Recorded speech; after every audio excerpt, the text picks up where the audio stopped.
by the time.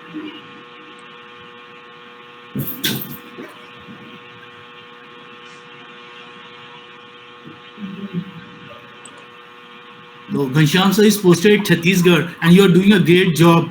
You have Oh, thank connected you, sir. people Thanks from a all lot. over India. That's great. No, I'm not doing it, sir. It's he who is doing it. I'm just an instrument, nothing else. This is your, humility, your modesty. No, no, no, sir. I And just Shalini want ma'am, you are people bringing to. me. I just want people to unite themselves, and the fraternity must be united, and That, all that's the the, people must come yeah, together. that's the need of the hour. Yes, sir. Rajni Sharma ma'am is also there. Okay, who is chairperson. Okay, namaste ma'am. Namaste. Is the screen visible? Yeah. Okay.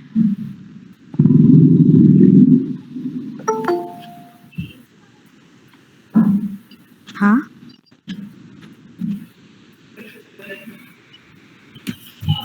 That's good. Okay. Oh.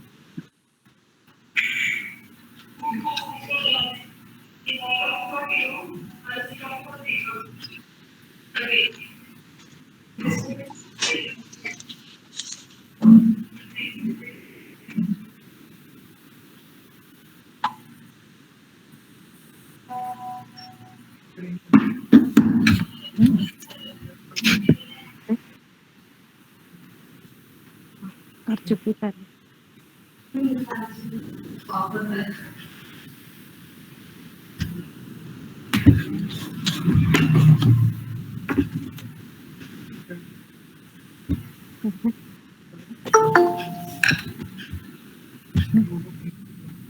हाँ, Google Meet पे गए.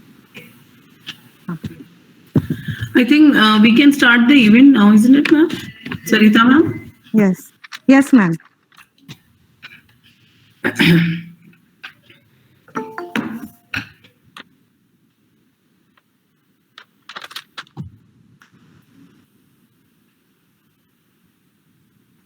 It is rightly said, surround yourself with people who are only going to lift you higher. A very good evening to all. On behalf of ISPEL Rajasthan Forum, I, Sarita Jain, feels delighted to extend a warm welcome to the galaxy of intellectuals in this e-seminar on reappraising Lillian Hellman's play, The Little Foxes. I extend a warm welcome to Shalini Yadav ma'am and Ghanshyam sir, who are the chief spirit behind this literary activity and who are the founders of this ISPEL. ISPEL, Indian Society for the Promotion of English Language and Literature, popularly known by its acronym ISPEL, is created by the like-minded fraternity of English and literary lovers to facilitate, to elevate themselves so as to upgrade, uphold, uplift the stakeholders and to uphold education in general and English education in particular. It aims to bridge the gap to understand each other better. It organizes events every month to share and impart the expertise of renowned academicians and members to the fraternity and stakeholders. Today, we have a resource person, Dr. Ubaid Akram Farooqui, an erudite scholar and Master of Ceremonies, Dr. Vinita Goyal. Let me introduce you to the Master of Ceremonies. Dr. Vinita Goyal is an associate professor of English in GD Government College for Women, Alwar. She has been teaching English language and literature for more than 22 years. She is an academic counselor with IGNU for over 10 years.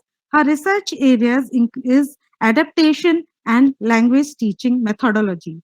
She has authored one book and edited 3 books. She has been a master trainer for Project High Tech of US Embassy and the Department of Higher Education, Rajasthan. She has been trained in English language teaching methodology in online mode from the University of Oregon, USA, and in lesson planning and materials development from the Middlebury Institute of International Studies, Monterey, USA. With this, I hand over the stage to Dr. Vinita for further proceedings.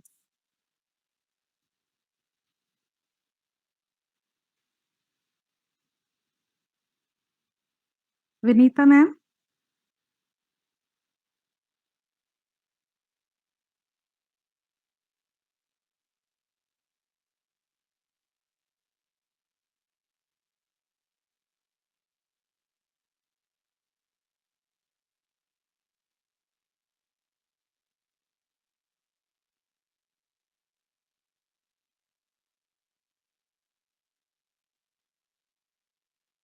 Uh, her laptop is hanging. Please wait for 2 minutes. She'll rejoin.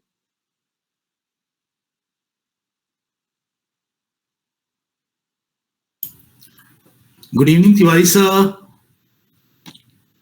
Good evening, Tiwari sir. It's great to see you here.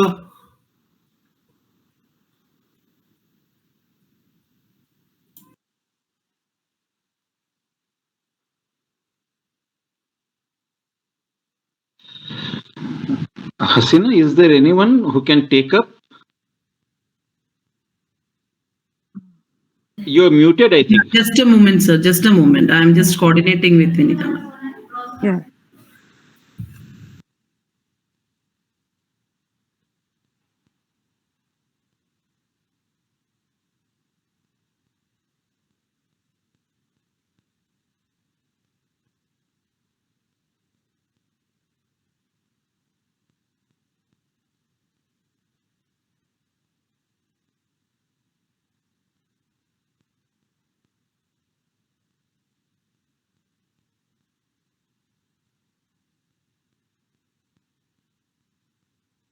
Yes, ma'am.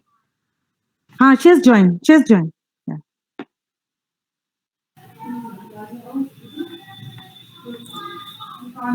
Yes, Anita. Start.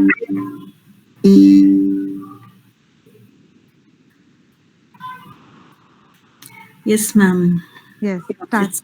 It's working now. Yeah. Okay. So, good evening, everyone. A very warm welcome to you on this evening. We are going to discuss Lillian Hellman's classic play, The Little Foxes, and we have today with us Dr. Ubaid Akram Farooqui.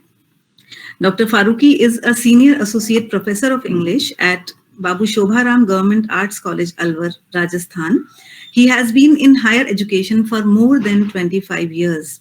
He has a flair for learning and teaching English language and literature. He holds his PhD in American drama from the University of Rajasthan. He has written and edited 9 books, university and college magazines, got around 30 papers published in national and international journals, participated in 70 national and international seminars, workshops, conferences, FDPs, and quite a few organized and anchored. Garnered Best Scholar Awards at the bachelor's and master's level from Aligarh Muslim University, Aligarh, his alma mater.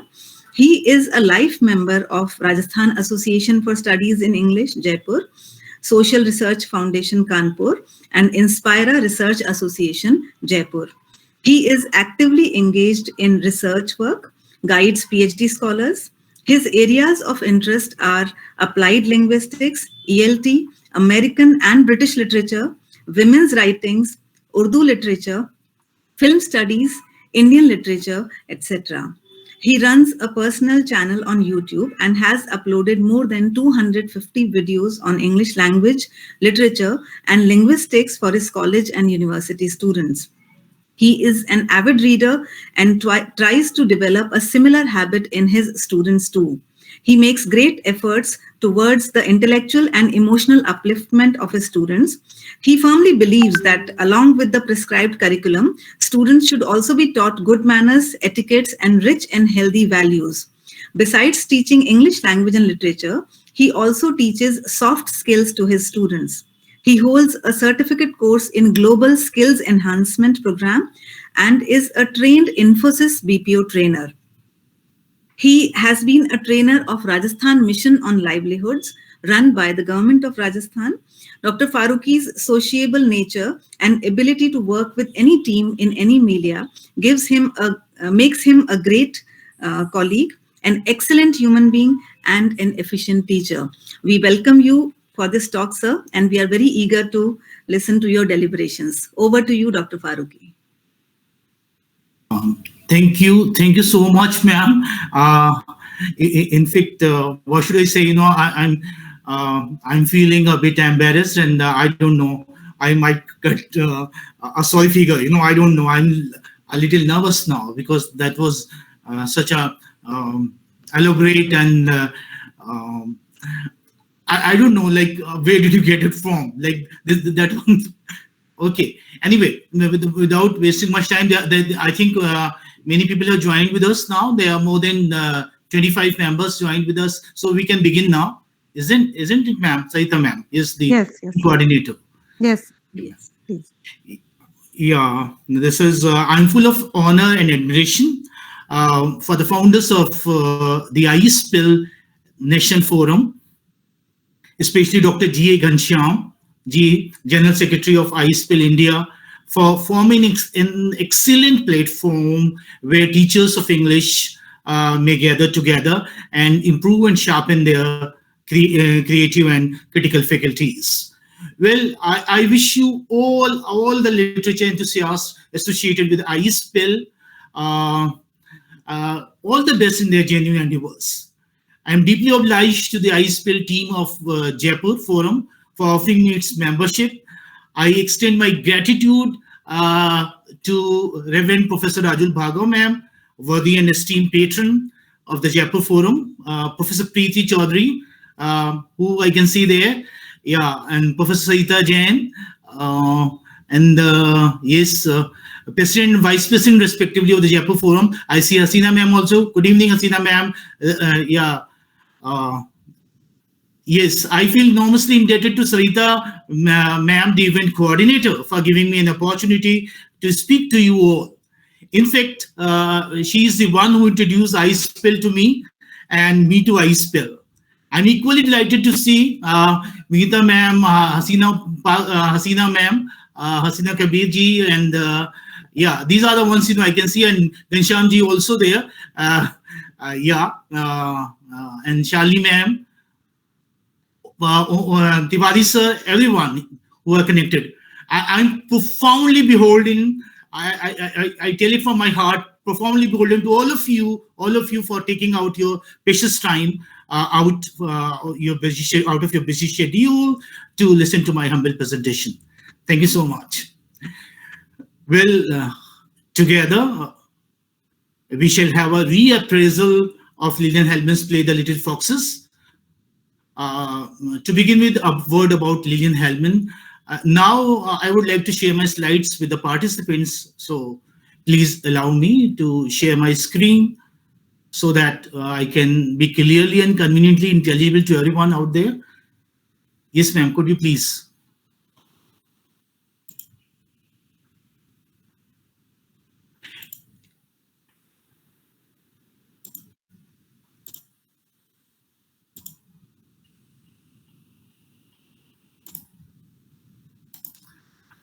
Rajni ma'am is also there, so yes, yeah.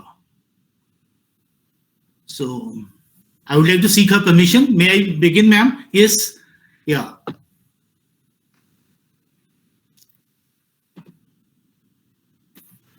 Yes, sir. The screen is visible. Yes, sir. Okay. This is. Sir, may I request you to make it full screen, Yeah, sir? Yeah. dealing with reappraising Lillian Hellman's play, The Little Foxes. Yes. Yeah, I move on to the slide, the actual slide. Well, I wish to talk about Lillian Hellman because Lillian Hellman was very popular in her times, but she is a forgotten name, I feel. She was there in the 1930s. Lillian Hellman is chiefly known as the writer of the Broadway plays, especially the Children's Hour, The Little Foxes, and Watch on the Rhine.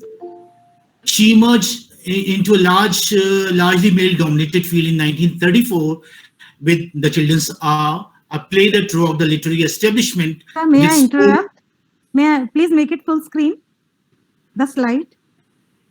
I'm sorry, ma'am. Yes, please come again. Please Yes, make it full Rita, ma'am, screen, you're the saying slide something. further.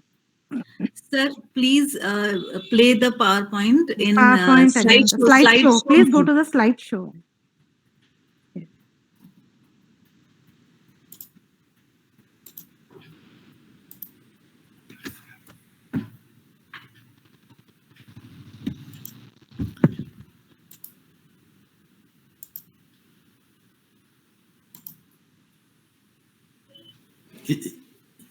Is it fine, ma'am? Yes, sir. Yes. Yeah. Okay. Okay. Yes, Yes, sir. Now it's fine. It's from here we began. Yeah, this is just the topic, And this you see the film poster, Samuel Goldwyn's movie, The Little Foxes. A movie has also been made on this, and it was it came out in the year 1941. Betty Davis, you can see, she is the one who played the lead role in the movie. Here, it's from here that we begin. This is my first slide. Can you see it? Now this is okay, ma'am. Hello. Yes, sir. Fine. Okay. Visible, sir. Visible. Thank you. Thank you. Lillian Hellman is chiefly known as the writer of the Broadway plays, especially the children's hour, The Little Foxes, and Watch on the Rhine. She emerged into a largely male-dominated field in 1934 with The Children's Hour, a play that rocked the literary establishment with its bold treatment of theme while calling attention to her literary talents. With her first play, that is Children's Hour, Hellman became the youngest successful lady playwright while she was merely 29 in the United States and probably worldwide. So the first play, Children's Hour, was a great hit. And these are the pictures of those who have not seen Lillian Hellman. They may see that this is Lillian Hellman here. Okay, written between 1934 and 1963, Hellman's dramatic canon includes 8 original plays and 4 adaptations. She has also written quite a few film scripts for the film industry, that is Hollywood film industry, including 7 screenplays from her dramas. In addition to her plays, she has authored a few non-dramatic works as well.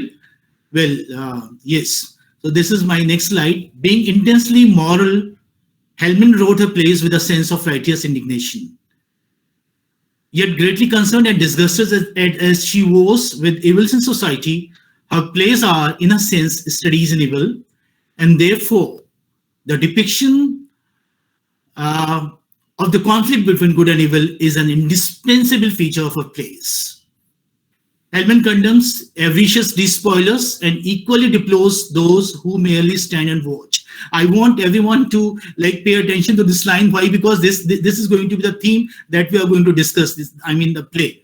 Okay, Hellman condemns avaricious despoilers and equally deplores those who merely stand and watch, since they are more responsible for perpetuating the evils in society.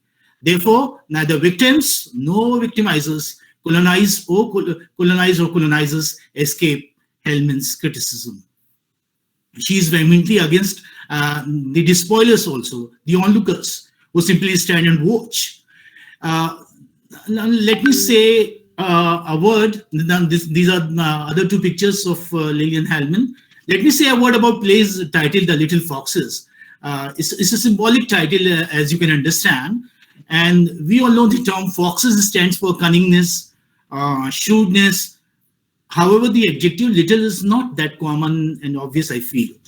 Well, the little foxes are called little because the big fox, the father of the Hubbard siblings, Marcus Hubbard, occurs in the prequel, another part of the forest. So here you can see this slide here. The title, the Little Foxes, comes from chapter 2, verse 15 of the Song of Solomon in the King James Version of the Bible, which reads, "Take us the foxes, the little foxes that spoil the vines, for our vines have tender grapes." Yeah. So this, the lines that I read from this biblical, quote is there. In fact, this is the theme of the play, The Little Foxes. Take us the foxes, the little foxes that spoil the vines, for our vines have tender grapes. Now let me say a word about the characters also. Yeah, this was a book that came out in 1939, The Little Foxes by Lillian Hellman. Well, these are the major characters. Yeah, the 3 Hubbard siblings are, the title is, after the 3 Hubbard siblings, the Little Foxes, and they are Regina Hubbard, Ben Hubbard, and Oscar Hubbard. Okay, and you can see the picture here. Yes, this is Regina Hubbard. I think you can see my cursor. I'm pointing it to Regina Hubbard. Regina is the play's protagonist. She's the only daughter of the 3 Hubbard siblings. As a result of her desire for freedom and power, she becomes callous and rapacious. And then we come to Ben. Here, the one who is declining. This is Ben Hubbard. Ben is the eldest of the Hubbard clan and controls the decision making for the family business. Well, here the one who is standing, this is Oscar Hubbard. Oscar is the third of the Hubbard trio. He is cruel to his wife, Birdie. Birdie, you may see here, Birdie is sitting here. Yeah. And this is Oscar and Birdie's son, Leo. Leo Hubbard is Oscar's son. He works in Horace Giddens' bank. Horace Giddens is Regina's husband. Yeah. As a result, this is Birdie. Birdie is Oscar's wife. This Oscar is standing there. This is Birdie, and this is Leo Hubbard. Birdie is, as I told you, Oscar's wife, and Oscar ill-treats her. As a result, she has taken to drinking. And this is Alexandra, who is standing here. She's Regina's daughter. Regina and Horace's daughter. Horace is not around. He's not around. Why? Because, he's suffering from heart ailment, and that's why he's away. He's seeking treatment at Baltimore. So Alexandra is Horace and Regina's daughter. Towards the end, she, I must say, is able to see through her mother's and uncle's cruelty, ruthlessness, and greed, and decides to leave her mother behind. So we see her development. She is the only character who develops in the course of the play. Otherwise, I might say that all are flat characters. She is the one who is a round character. So these are the characters. I hope, these characters. Yeah, Horace Giddens is Regina's husband, as I told you. Horace Giddens is a heart patient. He is vehemently against signing a business deal with the Hubbard brothers, Hubbard siblings, because of their cunning and callous attitude. And Eddie is also not around. Eddie is a black servant in Regina's home. Horace trusts her and even leaves $1,700 in the event of his death, and tells her to leave Regina's house with Alexandra after he dies. So this is what. And the one who is standing here is Cal. Is another servant, okay, a manservant. So these are. He's not an important character. Only Eddie is missing and Horace is missing. Otherwise, all the major characters are gathered here in the living room. This is living room of Regina Giddens, one who is sitting. See the way she's sitting. This is her. The poster itself speaks volume about say her nature, that she is a very authoritative woman. Well, so this was it. Now we move on to the next slide. Now here we can begin the actual play. Yes. Lillian Hellman's cynical play of family greed and revenge, The Little Foxes, is generally regarded as her best and the most popular play. On the one hand, the play is a supreme example of the dysfunctional family melodrama, featuring betrayal, greed, theft, blackmailing, and murder. And on the other hand, it is also a tense and gripping tale about the devastation moral corruption can inflict on society. So this is what the play is. Yeah. Now this is, here you see Regina Giddens. That is Betty Davis's picture. Yeah. I'm sharing these pictures with you so that you can have interest for the play. Yes. The Little Foxes takes place in the living room of the Giddens. You just saw a picture, and all the important characters were gathered in that living room. So the Little Foxes takes place in the living room of the Giddens house in a small town in the deep south in 1900. 1900, that's at the turn of the previous century. The plot concerns itself with the conflict that grows out due to a business deal between a Chicago industrialist, William Marshall, and the three Hubbard siblings, Regina, Ben, and Oscar. Now they lie, steal, blackmail, connive, deceive, and plot against one another in their effort to invest in one of the first cotton mills in their town. They have cotton plantation, and they run another business also, like they deal with dry goods business, but they do not have a cotton mill there. In their town, this is going to be the first cotton mill, and they are having a deal with William Marshall. The deal that stands to win them millions of dollars brings to surface their limitless lust for money. Limitless lust for money. This is, the major theme, the prominent theme in the play. This rapacity, avarice. Avarice, as you know, is one of the sins. We have 7 deadly sins there in Bible, and avarice is one of them. So lust for money and the evil motives and tactics to acquire at any cost. The play voices masses disapproval of the Hubbard form of capitalism. Yes. We move on to the next. If you want to discuss something or want to ask me, please do. So here, this picture is from a stage, theater, and here also you have this is Mr. Marshall sitting here. This is Regina Giddens. Here you have Birdie sitting there. Birdie is Oscar's wife, and this is Regina. This is Alexandra, Regina's daughter, and here you have Ben, the eldest of the trio, and Oscar is standing here. Okay. Oscar is not that smart as Regina Giddens and Ben Giddens, Regina Giddens and Ben Hubbard are. Well,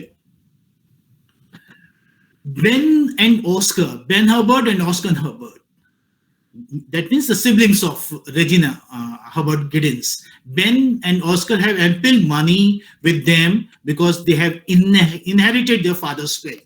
And so they are ready with their $75,000 each for the deal. Regina, however, depends on her husband, Horace Giddens, to release the remaining amount of $75,000 to complete the deal. According to the agreement, the Hubbard siblings will put 51%, whereas Mr. Marshall will put 49%. Ben and Oscar forced Regina to arrange her third share of the investment from Horace, because she depends, for the money on Horace. And Horace is, as I told you, away. Yeah, investment from Horace, lest she should be cut out of the deal. See, they're real brothers. And still, you see the brothers, threatening their sister, Regina Giddens, that she would be cut out of the deal, lest she should pay the money, lest she should be cut out of the deal. Horace is in Baltimore due to a heart problem and has not responded to Regina's letters. Regina shrewdly tells her skeptic brothers that Horace is holding out for a larger share. So Regina, again, is a very cunning lady. She tells her brother that her husband is holding out for a larger share. That's why he's not responding. He's not happy with the share that you are giving. The clever brothers want to keep the deal in the family, so they even agree to grant Regina a yet larger share in the mill. The difference will come out of the Oscar share. This is also important. The difference will come out of the Oscar share. Oscar, as I told you, is not that smart as Ben and Regina are. So the difference would come from Oscar's share. So Oscar is ready to sacrifice. Yeah. So in return, yes.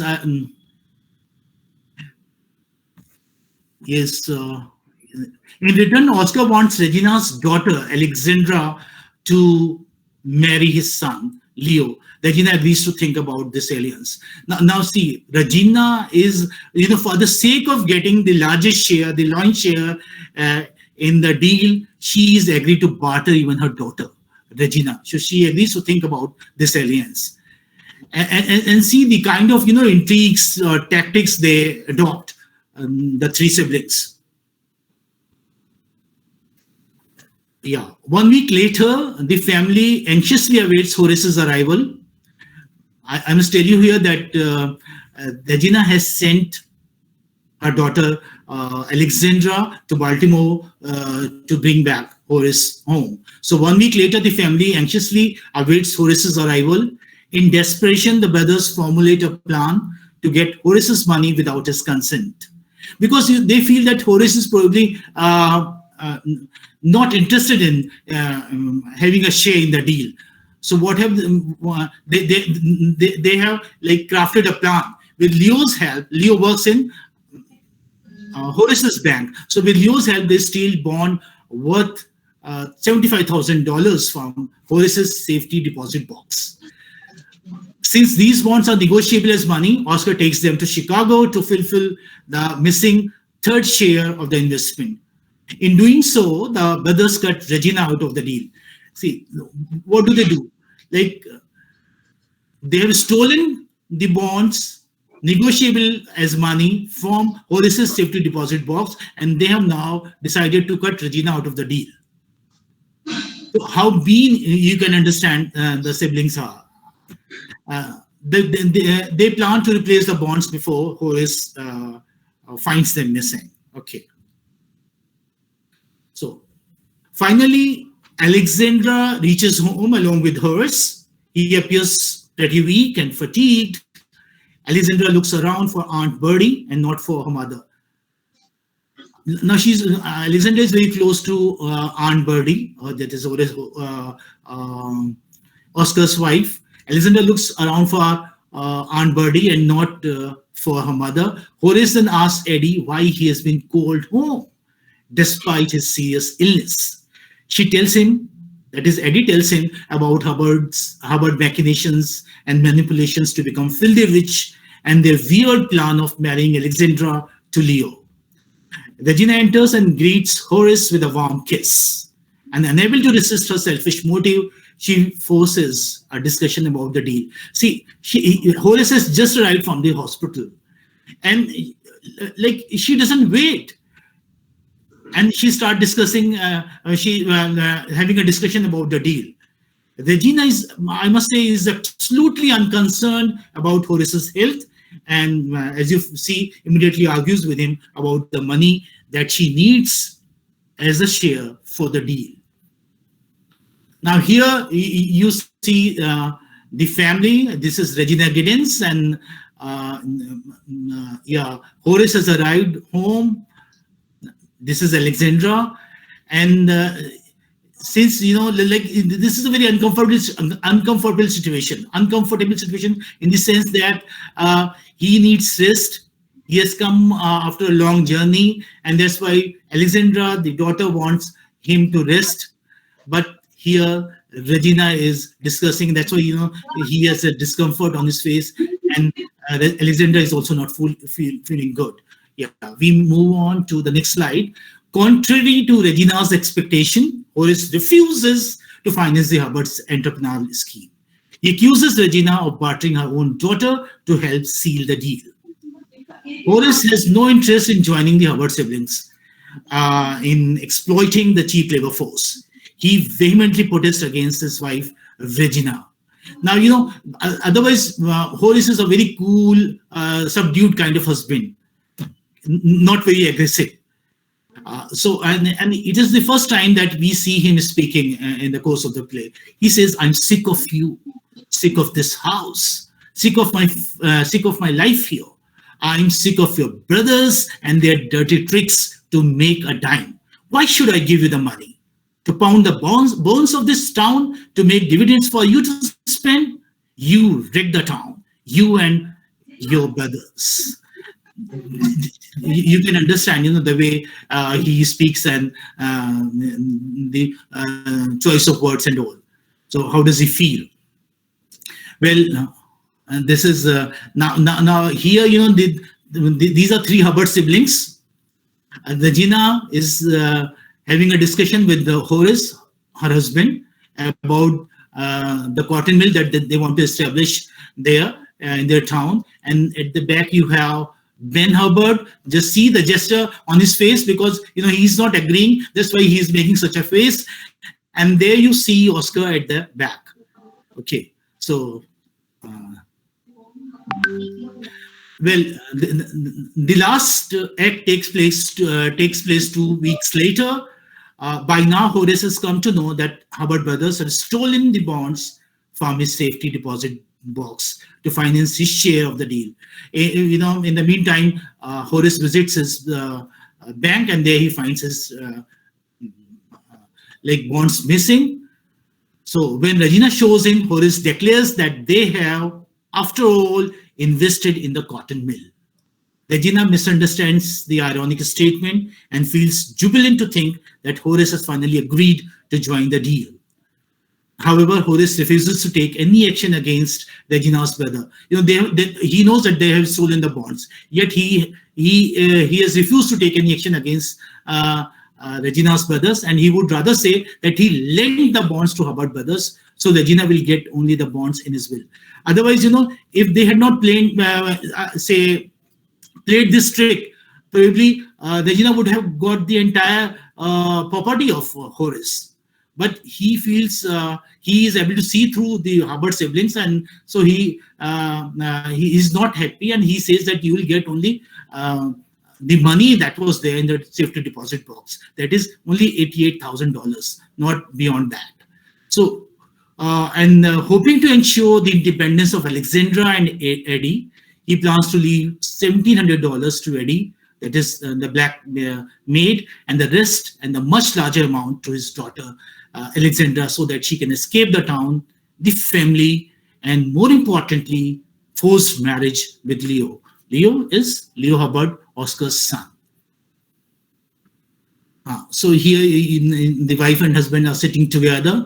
You see, like a strange look on their faces. Well, Regina is shocked beyond bounds to learn about Horace's new will. In retaliation, she tells him that she has never loved him, and the sooner he dies, the better for her. Just see the kind of lady Regina is. The sooner he dies, the better for her. This shocks Horace so intensely that he reaches for his heart medicine. However, the bottle slips from his hand and breaks. Since there is another bottle upstairs, he wants Regina to ask Eddie to fetch it, because he's all the time on wheelchair. He cannot move himself. He needs somebody's help to walk, even from like he cannot take even 1 or 2 steps. He's all the time confined to his wheelchair, and somebody is helping him to move from one place to another. So he wants Regina to call Eddie. When Regina refuses to budge, he himself tries to call Eddie. Unfortunately, his voice was too soft to reach Eddie's ears. Because, I have seen the movie and I've seen the, theaters also. So, like he says, Eddie, Eddie, his voice was very soft. It couldn't reach. Eddie was doing something upstairs in the kitchen. In an effort to go upstairs, he collapses on the landing. Regina does not move still. And when she's sure that he is unconscious, she calls a servant. So now I think this scene, make you see through Regina. Yeah, I move on to the next slide. Now see Regina. Now this is the picture, this is the actual picture. Here, because this is not there in this picture, you can see the edge of the chair. Here, Horace Giddens was sitting, and he was having a heart attack, so he wanted medicine. The bottle that he had that falls down and breaks. That's why he wants his wife to go upstairs and bring the bottle. But just see, she doesn't move. She doesn't budge from her chair, and you can guess from her face how careless she is. Well, when I move on to the next slide. When the brothers and Leo arrive, when the brothers, Ben Hubbard and Oscar Hubbard and Oscar's son Leo, when they arrive, she discloses that she knows about their crime. And what's the crime? The crime is that they have stolen they have stolen 75,000 worth rupees bonds from the safety deposit box. Both Ben and Oscar pretend innocence and hold the blame on Leo. In fact, Leo had stolen the bonds for Ben and Oscar, and they held the entire blame on him. She threatens to send all the 3 of them to jail if they do not give her the major share in the cotton mill. Now she has started blackmailing. Earlier, the brothers were blackmailing their sister. Now sister is blackmailing her brothers. Regina, however, knows well that her brothers will win if Horace lives. Horace is, as you know, is on the verge of death in a way. Yeah. However, if he dies, she will triumph. I repeat, Regina, however, knows well that her brothers will win if Horace lives. However, if he dies, she will triumph. Betting that Horace will die. Now she's betting, she's having a bet. See, betting that Horace will die, Regina blackmails them for a 75% share. Alexandra comes downstairs and her set posture. She was there along with her father upstairs.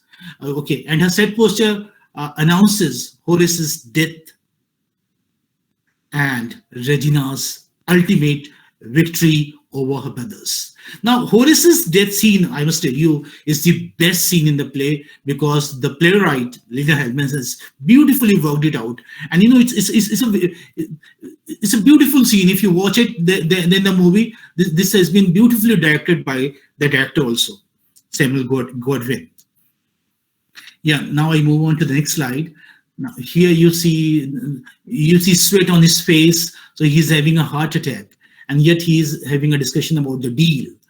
And you know, now Horace has died, and she's moving upstairs, and she asks her daughter, Alexander, will you come upstairs and sleep with me? So this you know, in fact we shall discuss it later. In the next slide, I mean. So after a while, Alexandra asked her mother, what was Papa doing on the staircase?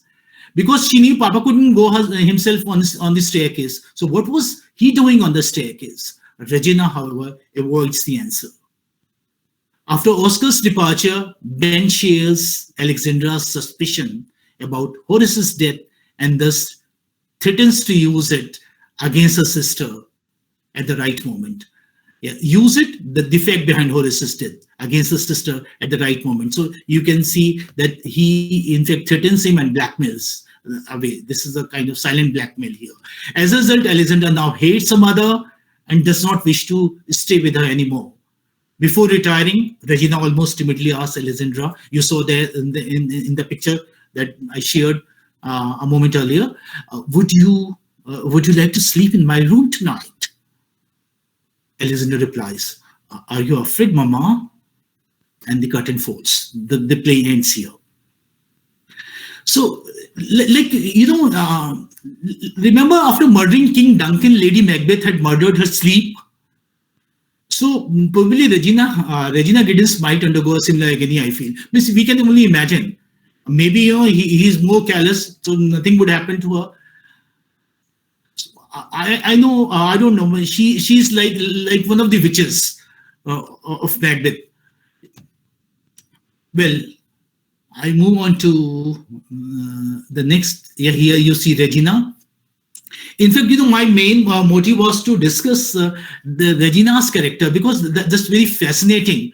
She is an evil character, okay, while the vilest character, I must say, in The Little Foxes, and that is why very fascinating. I wanted to discuss her character. And as far as characterization is concerned, you know, I must say that in all Hellman's plays, it is transient. Yeah. And it is a fact acknowledged by many critics that Lillian Hellman was always best with vile characters, with evil characters, with the villains, and that she never created a viler crew than the Hubbard siblings. And amongst them, the most despicable you see her face is Regina Giddens. So here we begin Regina's character sketch. This is a very brief one. And in fact, now I think you know the story. I think everybody knows the story of the play. So, and you know the kind of woman Regina is. So you can easily understand this. Regina Hubbard is the protagonist and hence the most prominent character in the play. We see this fascinating and self-assumed lady playing three different roles in the play: sister to Ben and Oscar, wife to Horace Giddens, and mother to Alexandra Giddens. However, these bonds do not matter to her. In the course of the play, she comes out to be a bad wife, callous mother, and revengeful sister. Money and power are her only loves.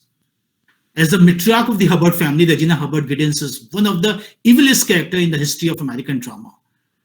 There was a poll once, and that was there in the magazine also, and in New York Times.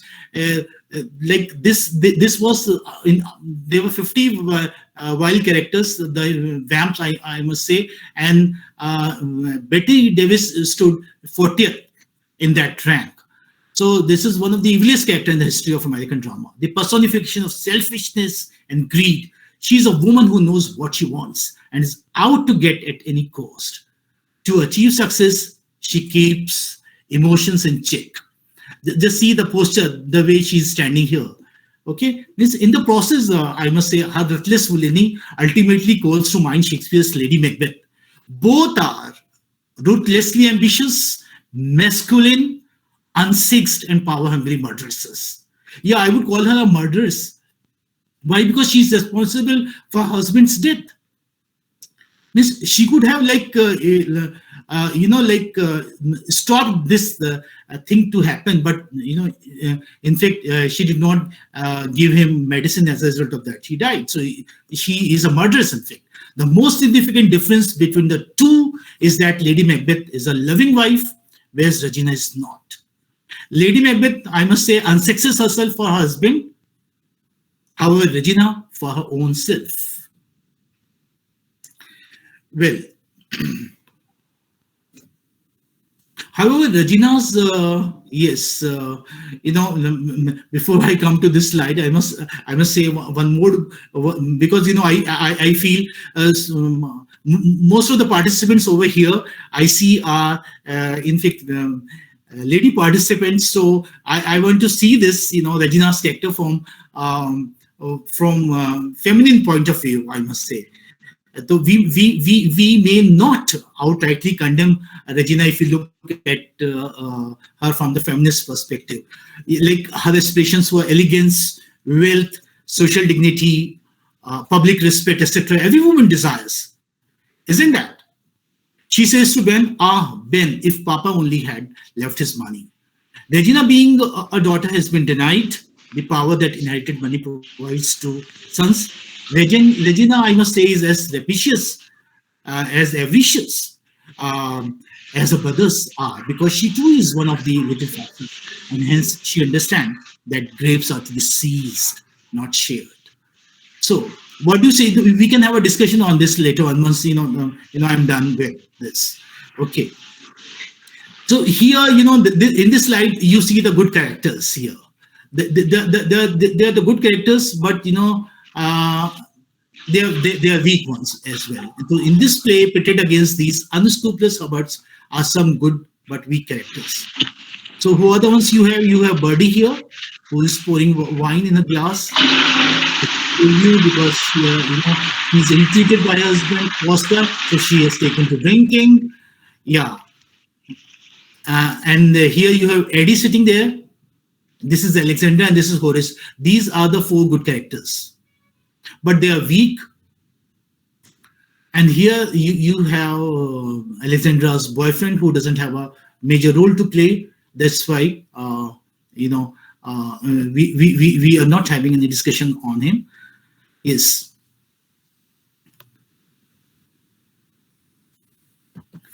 Now, evil of materialism. So after having read the play, you must have all guessed about evil of materialism. Yeah, grease for money is the most prominent theme in The Little Foxes. The play voices social and moral protest against the Hubbard form of capitalism.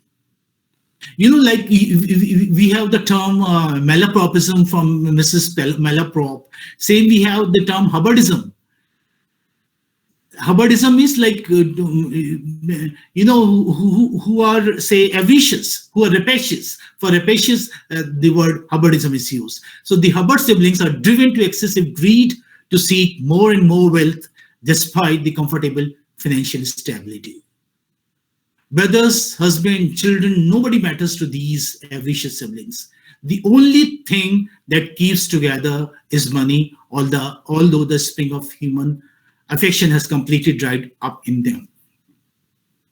This also reminds me of like you must have seen during the pandemic days, like people who were already rich.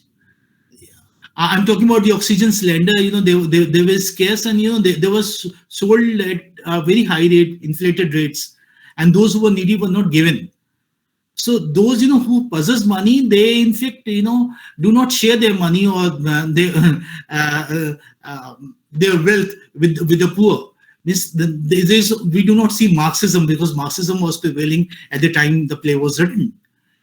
Well, so the in fact love for money, or say evil of materialism, is a recurrent theme in almost all plays of Lillian Hellman.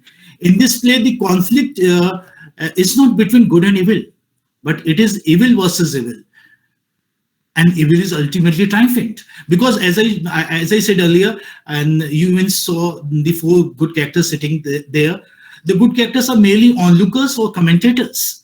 The repellent characters propel the action of the play. Yeah.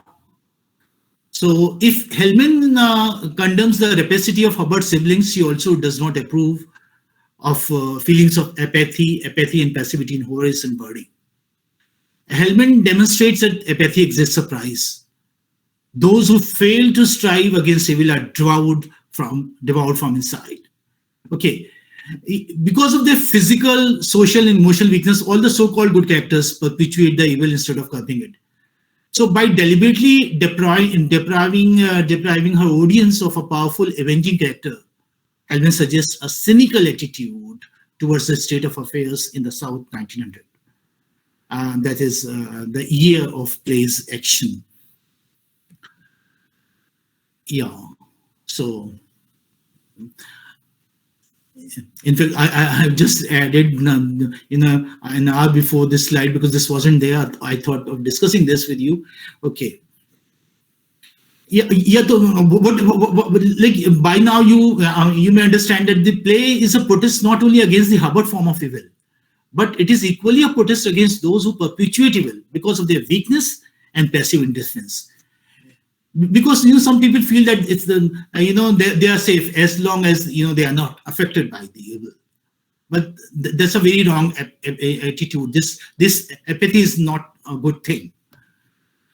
Yes. So the play was written more than 8 decades ago, and it still continues to captivate audiences whenever it is revived, which is a sufficient proof of it being a great drama. The debate between Marxism and capitalism may have been silenced with the changing global scenario. However, the underlying themes of greed, revenge, they're still there.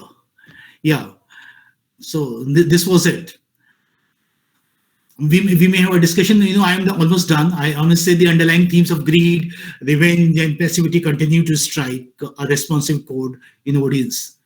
So the audience is free to draw parallels between the rapacity of the Hubbards more than a century ago and the social climate of today. Like we may say that avarice has always been with us, and there will always be people like the Hubbards amongst us, who go to any length to accumulate wealth. Therefore, the Little Foxes, a landmark in the American drama, remains at once a morality tale of avarice and a penetrating character study of victims and victimizers, as relevant today as it was on the day it was written. Okay, thank you. And I'm done. In fact,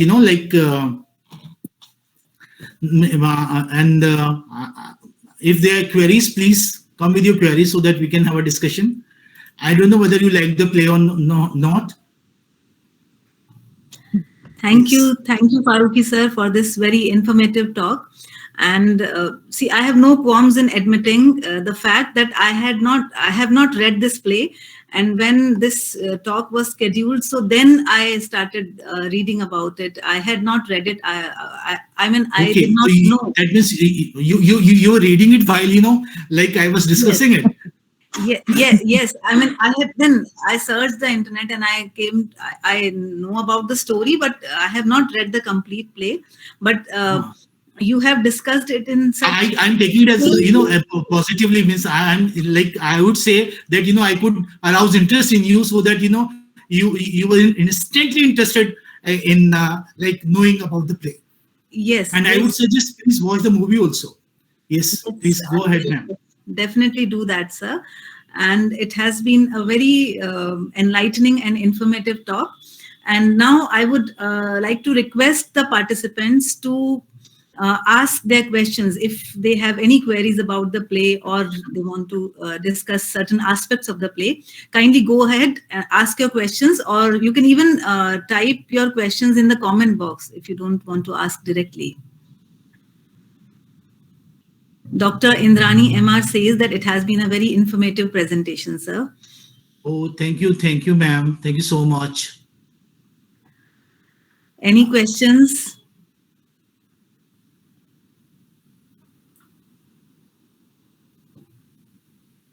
What do you say about the slides I shared? Well, I think I thought sometimes you might not have interest in the play as such. So I thought that the slides might, and the slides on the movie, Yes, whether sir, it the gives process might it gives arouse a interest.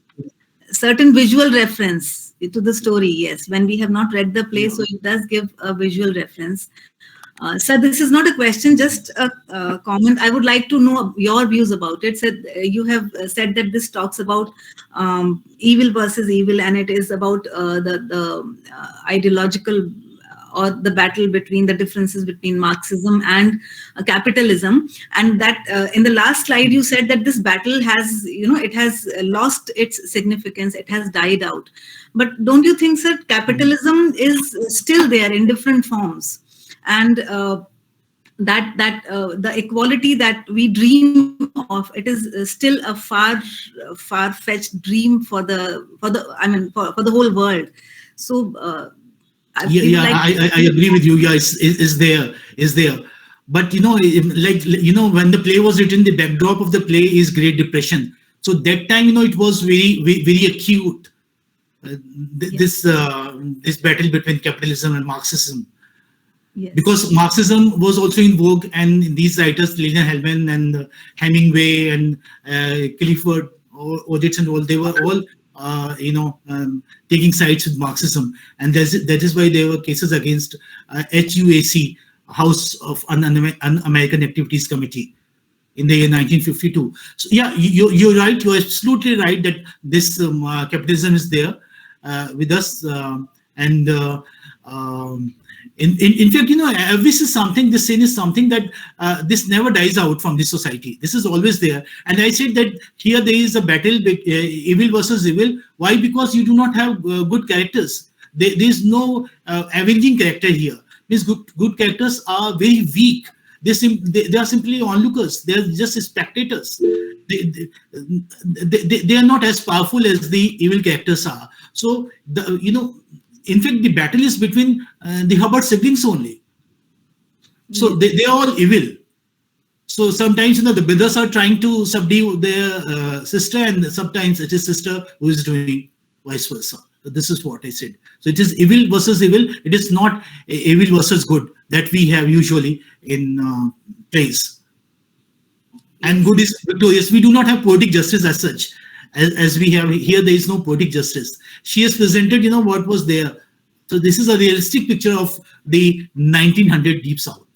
realistic and very hard hitting, I think. I mean, the way she murders her husband in cold blood, it is almost. Yeah.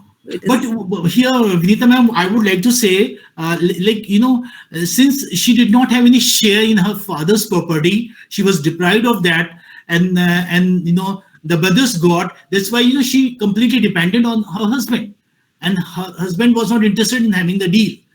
So and she had, in fact, she wanted freedom, she wanted money, she wanted to lead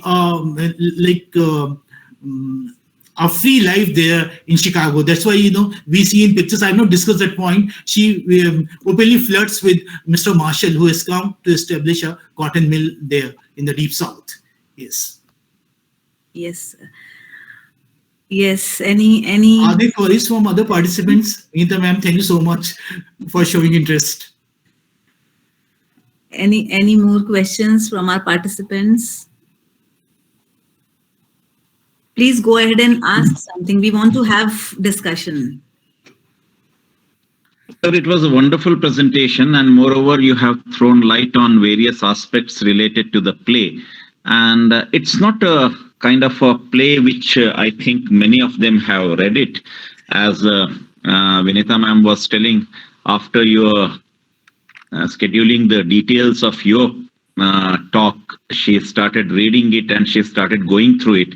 So that's what we too want as far as iSpell is concerned, so that whatever you have read, whatever you know, and wherever the expertise of yours is there, so let that expertise, that particular text, that particular drama, that particular piece of work should come onto the platform of iSpell, so that all the people could enjoy it, could know about it, and also moreover, there could be a comparison between this particular play of the century with other plays which we have read, so that we can bring the characters together, we can bring the plots together. And also there is a moral in this particular story which goes like this: even having a great deal of wealth, when you go behind the wealth, nothing is left. You are isolated. You are fully isolated. So the one moral which goes like this is acquiring wealth, acquiring everything, being affluent. You are not going to be affluent as far as the relationships is concerned. You are going to be all alone. You are going to be isolated. You are not in solitude. Solitude and isolation both are entirely different. Yeah. And in solitude, you are with you only. But here, you are not with you. You are with your money, you are with the affluence, and all those things have completely kept the person absolutely away from all these things. So a wonderful moral in this highly materialistic society of ours, that wealth is nothing, but only having the relationships with the people is more important than anything else. Thank you very much for doing the honors, sir. Thank you. In fact, that was a beautiful analysis, and Sir was highlighting the ending of the play. In fact, Alexandra, in fact, moves away from her mother. She is able to see through that, and she suspects that her mother is behind the death of her father, and the mother is left alone. Although she gets the largest share, she gets the line share, as Sir pointed out. This is the model. Yet she is left alone. There is nobody with her. Means the siblings are not there. They were never there with her. Even her husband is no more. Eddie and Alexandra, who were there with her, now they have also left. So here she is completely left alone, isolated, as he pointed out. Very nice, sir. Thank you. Beautiful analysis that way. Yeah. Yes. The world is too much with us, as words was said. Yes, it seems to be a play with many layers, and we can look at it from different perspectives. So I'm intrigued by the female characters as well, the variety of female characters, Birdie and Alexandra and Regina, different types of females and different types of focus in their lives. So we can look at the play from this perspective also. If there are no more questions, shall I proceed, Sarita ma'am? Yes. Yes, you can proceed. Oh, yes, oh. Okay, thank you, ma'am. Ma'am, it's no more question means N-O no more or K-N-O-W no more? No, and if it has been a very, very informative, enlightening presentation, sir. And moving ahead with our program today, I would like to invite the chairperson of today's session, Dr. Rajni Sharma. Dr. Rajni Sharma is an associate professor of English in Chaudhary Balluram Godara Government Girls College, Sri Ganganagar. She has teaching experience of 30 years and has supervised 20 MPhil and 6 PhD scholars. She has published scores of papers in reputed national and international journals. She is also credited with the publication of 2 e-books. She writes articles and poems for magazines and papers. She has been honored by many times by local institutions. It's an honor to have you here, Dr. Rajni Sharma. Over to you, ma'am. Thank you, Vinita ji. Today's organizers, Dr. Sarita, Dr. Vinita, and keynote speaker, Dr. Ubaid Akram. I welcome all of you in this concluding session. Of course, the subject, the theme of today's discussion was very good. It was in accordance with the time, the age. Drama is the perfect reflection of any human existence. And tragedy is the highest form of drama.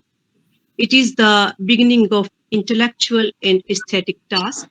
Drama is a symbol of a nation's cultural progress, cultural excellence, excellence in art. And drama is flourishing only when a nation is making progress, when there is peace, like Greek dramas and Elizabethan period, which are memorable for the progress of drama.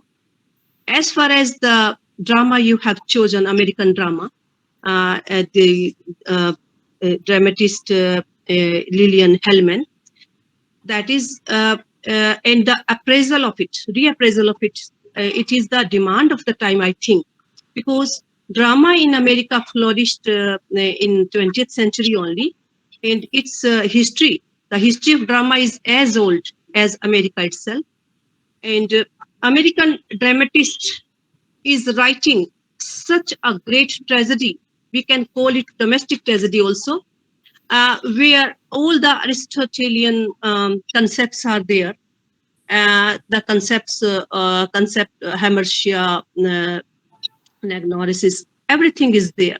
Of course, tragic flaw is also there, because Horace is too good to realize the realities, the vice all around him. The play was written in the fourth decade of 20th century, and it strains the dynamics within a southern family. So, of course, it has been taken from the Bible. The title has been taken from the Bible. Everything is discussed by Dr. Farooqui in such a way. First of all, I praise him for such a well-organized lecture, which leaves no ground for me for discussion. Though I will be repeating only his points when I am coming to the point of, because I am a chairperson, so I have to sum up everything told by him only. And his lecture was very informative. It was very talk was very intellectual talk, and it raised interest in listeners also. So the patriarchal structure of South is brought to the surface. How, like India, in some relations, I think India today is also following the same path. In India also, families are broken. Nuclear families are taking the combined families, which were 50 years ago, half a decade earlier, that is no more in fashion, and people are running after American way. So I think reappraisal was very much necessary in this new time. And the title of Bible is a kind of, I think, paradox. In Bible, the lambs, the foxes take the form of the lamb, while here the foxes are symbol of cunningness. So the grapes, tender grapes are also there. Everything is ironical as well as symbolic. So patriarchal structure of a woman who is not able to lead the family, who is under the pressure of her brothers like Indian families. But in India, women do not take that kind of revenge. For them, husband is a god, which is contrary in the case of Rahina. I have learned some Spanish, so I think this G is standing for her. Rahina is the real, we may call proper noun in any way, but I would like to call her Rahina only. So the second theme is betrayal, how she is betraying her own self. First of all, she is betraying herself only, because she doesn't know what she is gaining by accumulating wealth only. She is just losing everything, the relations, the innocence, virtues, and she is going away from Bible. Second thing is family relationship has been satirized by Hellman, how no relations are there between husband and wife, between brother and sister. Of course, some virtues are shown by little daughter, and she is a guideline. She is a ray of hope for the coming generation. Only can bring us to incarnation. Otherwise, no hope of resurrection is there. Next thing is responsibilities. Everybody is shirking responsibility. The theme is of responsibility also. Everybody thinks that responsibility is only to gain money. Brothers are contriving plots to gain money. Sister is contriving. Only Horace is uh, content. He is leading a contented life. He doesn't want that he should accumulate wealth because he knows no, he is in the middle of his age. No more life is there left. So he thinks he should he should utilize whatever wealth he has gained. So capitalism, which is shown in brothers and sister, he is a symbol of Marxism, where one should go away from capital. One should try to gain, to unite himself with the society. Corruption of the society is also highlighted by the dramatist, and corrosion of the soul is there. How the souls are corrupted.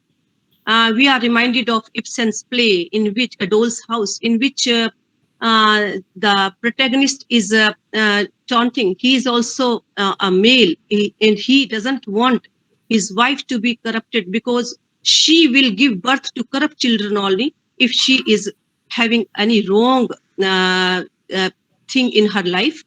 Contrary to that, he doesn't know that he himself is corrupted. That's why he is behaving in such a way. Of course, as Dr. Akram had just pointed, this is reminding us of Lady Macbeth also, who is having red blood. She is having her hands blooded with the blood of a very innocent king who has come, who is a guest in her house. Male dominance is everywhere, and the male is killed in front of the wife. That is most ironical. So this irony is giving a lesson to the readers also. So we need this play, Reappraisal. We need to read it again and again. We need to prescribe it in our syllabus also. She is in American, so I don't find anywhere Hellman is there. So it is very good on the part of the organizers that they have chosen such a great dramatist who is giving lesson of the life. Rahina is a symbol of corrosive effects of capitalism, and individualism is also there. Individualism is exceeding in the making of the nation, but it is in only impersonal culture of highly developed capitalist technological society. It becomes a tragedy in this technocratic society. Realistic tragedy like O'Neill and Miller is here also, like Death of a Salesman, like other American tragedies also. So this is a tragedy in modern society, which is presenting realism, naturalism, conflict. Conflict is also there, of course, and I do not think that this effort should be ceasing here only. So I congratulate all of you for such a nice program. Thank you, Rajni ma'am, I mean, you have summed up the whole talk so beautifully, and you have covered all the aspects of the play. And even you have thrown light on many things. I mean, this is a complex play, I think, and you have summed up it really well. And before we proceed further, I would like to, I mean, this is my first meeting at iSpell, and I'm really thrilled, and I'm really happy that I joined it. I mean, these deliberations and these kind of academic presentations, they are going to enrich us for sure. And now I invite the coordinator of this event, Dr. Sarita Jain, to invite the General Secretary of iSpell for his final comments on the presentation. Dr. Jain, please. Excuse me, ma'am, the master of ceremonies, would you please allow me to say a word? In fact, I wish to thank Rajni, ma'am. In fact, I had missed some points, and in fact, she threw light on them as well. And it was a wonderful, I wouldn't say that this was a kind of summarizing thing, but she added new things to it. So we are so much indebted to her also. And that was wonderful. Thank you so much, Rajni, ma'am. Thank you. Thank you, Rajni ma'am. Now I invite our General Secretary, Dr. Ghanshyam sir, for his comments on that. Thank you very much, ma'am. I don't think I deserve to be invited for the comment because already a lot many things were told by the speaker, Dr. Akram sir, and also by Rajni ma'am, and they have already thrown light on the topic. But at the same time, I always feel that we need to learn how to cope up with the adversity. And that's what ISPEL was doing right since 5th of September 2020, when we inaugurated ISPEL during the COVID times. And entire world was facing COVID-19, and we were facing the relationships. We were just knitting the relationships together. We were just contacting the people and making them to feel good with ISPEL. And in ISPEL, we always believe I is small and spell is in capitals. If you see the logo of ISPEL, if I becomes bigger or capital, then the ego starts. We want to diminish the ego and the spell must go on. And in ISPEL, when we join, all the I's, they become we. So it's nothing but I to we. So, and even in English, there is a saying which goes like this: cooperation is spelled by two letters, W and E, which is equal to V. So the West meets the East and the East meets the West.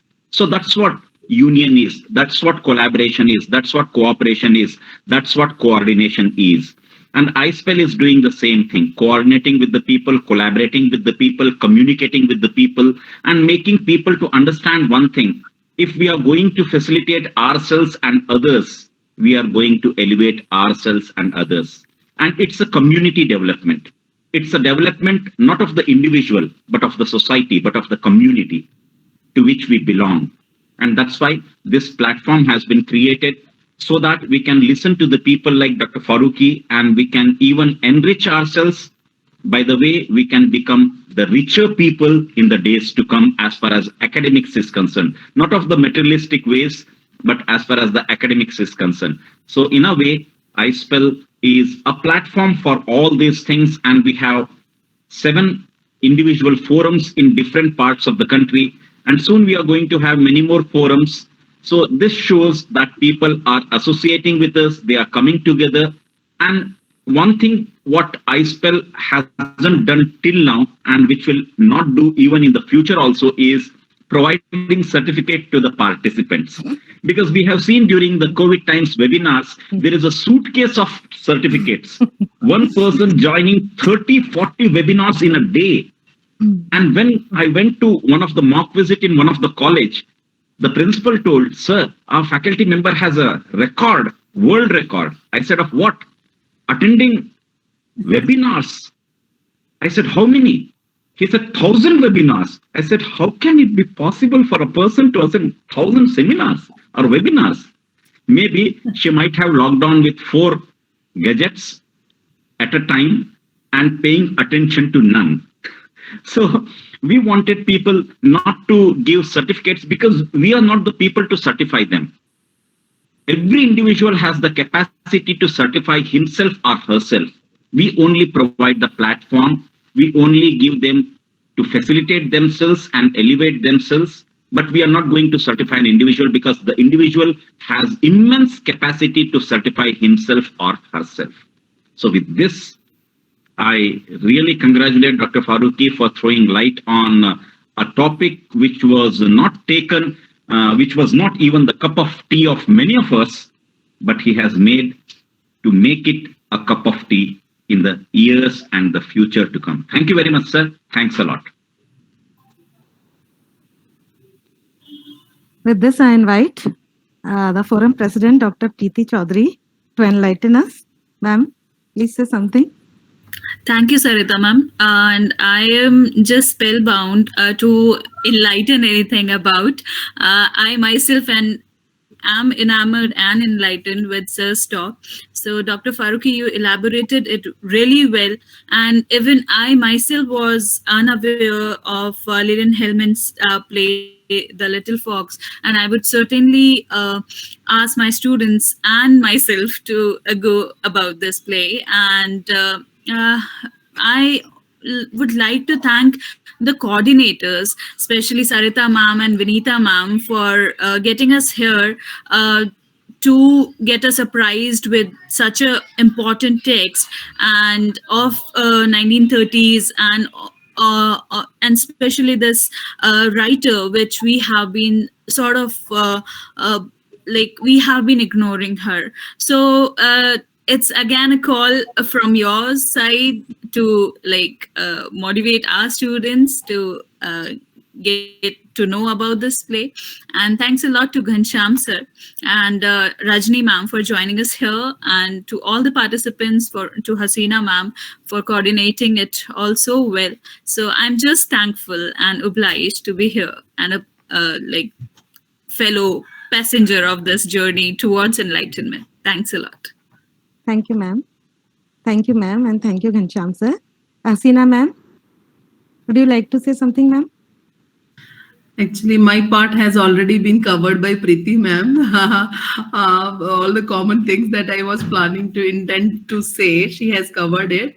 Honestly speaking, I mean, I must appreciate Ubaid Akram Farooqui sir's initiative towards the unheard topic, rather I would say, since we might have heard it, but it was completely unknown to us.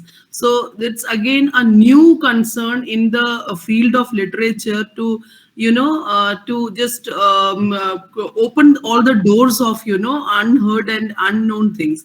So this was just a very nice initiative from Sir's part. And definitely Sarita ma'am and Vinita ma'am has coordinated so well to, you know, bring it into this paraforming part.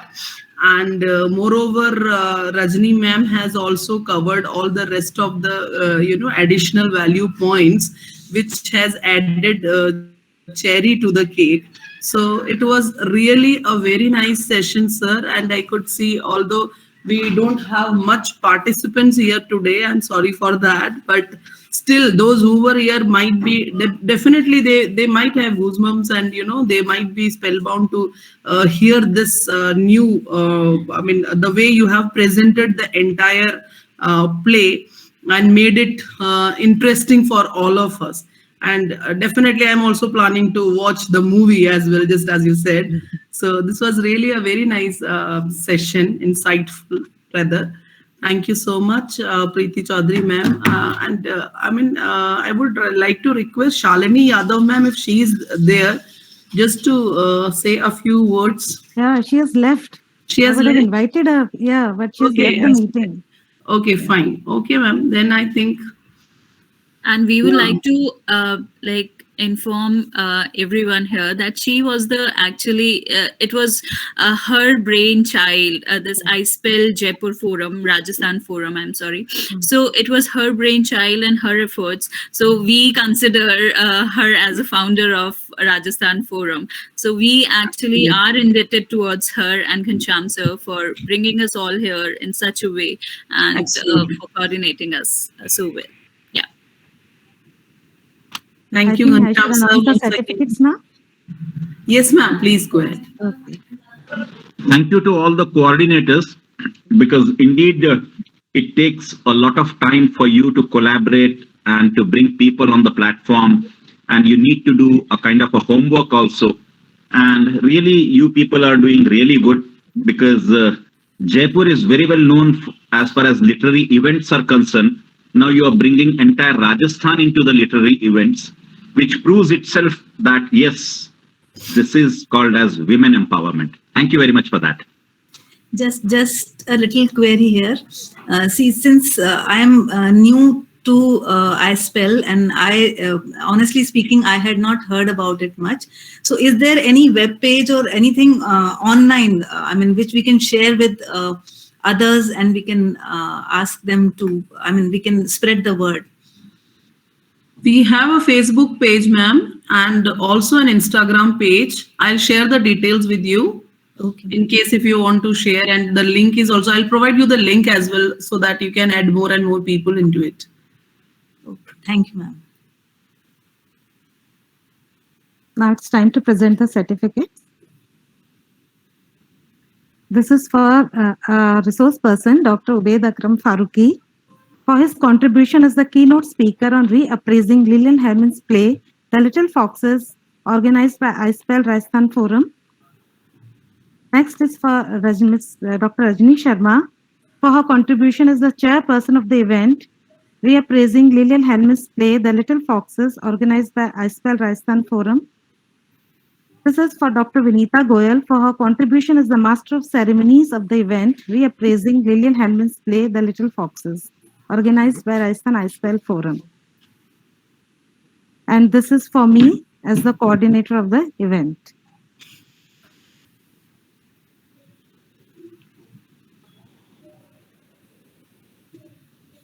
So now it's time to propose a vote of thanks. It has been a wonderful evening, and we have deliberated on this platform, shared our thoughts, opinions, beliefs, and redressed the queries. Now I take the privilege to propose a vote of thanks. On behalf of Rajasthan iSpell Forum and the entire iSpell fraternity, first of all, I would like to extend my heartfelt thanks to Dr. Farooqui for sparing his invaluable time and enlightening and enlivening us and sharing his thoughts and knowledge.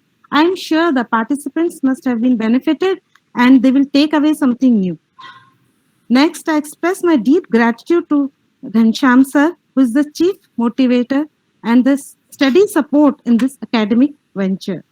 I thank the chairperson, Dr. Rajni Sharma, for expressing her views and providing valuable insights on the topic. I also thank the patron and my mentor, Dr. Rajal Bhargav ma'am, for her moral support and guidance.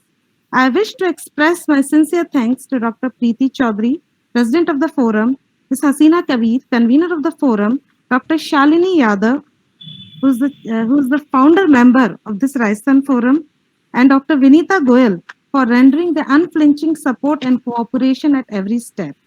Thanks to Mayankji also for recording the proceedings of the event. Last but not the least, I'd like to extend a vote of thanks to all the participants for gracing the event. It is a pleasure to host this e-seminar, and I hope that in future also we will get support from all the stakeholders to organize such events. Once again, I thank you all for participating in this great academic venture and making this session a very interactive one. Thank you, ma'am. Thank you. Thanks to all. Thank you. Thank you. Hasina ma'am, should I terminate the meeting? Yeah, yes, ma'am, please. Thank you. Thank you, everyone. Thank you.